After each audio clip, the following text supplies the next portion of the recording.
Assalamualaikum warahmatullahi wabarakatuh. How are you today? Good morning. Today we back again in English club activity. So today hari ini masih menyambung materi yang kemarin ya. But first I would like to start with ekspresi asyik dengan kata, dan kata hari ini adalah mengenai book. Oke, ini kata yang sangat simpel sekali. Everybody knows about it gitu ya. Book yang artinya buku gitu. Tapi dari sini kita bisa membuat kata-kata yang memiliki makna yang berbeda dari buku gitu ya. The first one is I want to book a double room, yang artinya adalah aku ingin memesan double room. Di sini book itu biasanya digunakan untuk memesan sesuatu yang bisa memiliki jangka waktu gitu ya. So kalian bisa menggunakan book, biasanya ini digunakan semacam kayak ketika kalian ke hotel gitu ya. I want to book a double room gitu, I want to book a big room dan lain sebagainya. And the next, in my book she is a good girl. In my book, dalam bukuku, artinya yang benar adalah menurutku ya. In my book di sini sama artinya dengan in my opinion. Jadi menurutku dia adalah gadis yang baik. And then the third one, that regulation is still on the books, yang artinya adalah peraturan itu masih berlaku. Jadi semacam bahwa regulation itu masih ada undang-undangnya gitu ya. Still on the books. And then the last one, the court threw the book at him. Pengadilan menjatuhkan hukuman padanya. Nah, kalau di sini itu semacam satu kesatuan dari throw the book atau throw the book ini ya, yang artinya adalah menjatuhkan hukuman. Okay, let's continue our material. It's about English debate, masih tentang debat bahasa Inggris untuk penyambung materi yang kemarin, di mana aspek yang dinilai, the first one dalam debat bahasa Inggris itu ada 3 aspek yang dinilai ya.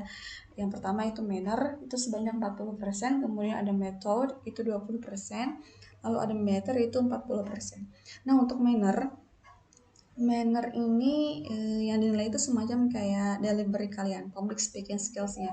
Itu adalah bagaimana cara menyampaikan argumen, efektif atau tidak gitu. Terus ada vocal style-nya. Di sini tuh yang semacam kayak volume suara kalian, penggunaan bahasanya, lalu ada penggunaan catatannya, terus kontak mata. Jadi sama seperti storytelling ya. Ketika kalian lebih banyak menggunakan teks gitu, terus nggak ada kontak matanya, jadi semacam kayak datar aja gitu. Yang bagus itu adalah ketika kalian menggunakannya tanpa teks, mencoba belajar tanpa teks, dan lebih banyak menggunakan eye contact gitu. Terus stance di sini artinya posisi berdiri, sama personal attack itu semacam kayak personal attack opponent itu semacam kayak ada perasaan mengintimidasi lawan dan merasa kalian lebih hebat. Tapi bukan hanya di debat aja ya, bukan sampai nanti kalian keluar dari area debat tersebut gitu. Hanya di debat saja. And then the second one is about method, ini 20%.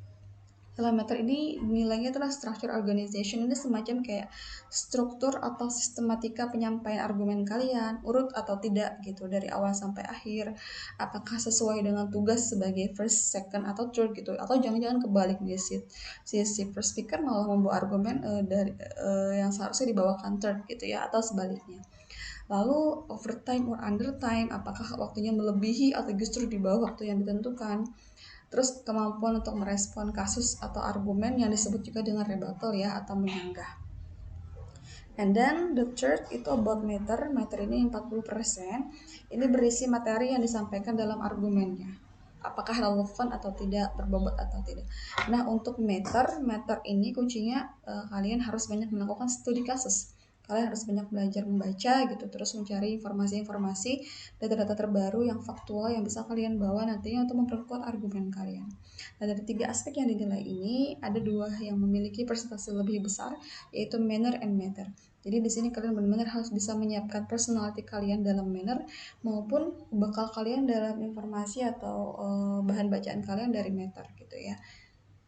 Next, argumen. Nah, kalau argumen ini punya yang namanya structure ARL ya, AREL atau assertion, reasoning, evidence, and link back.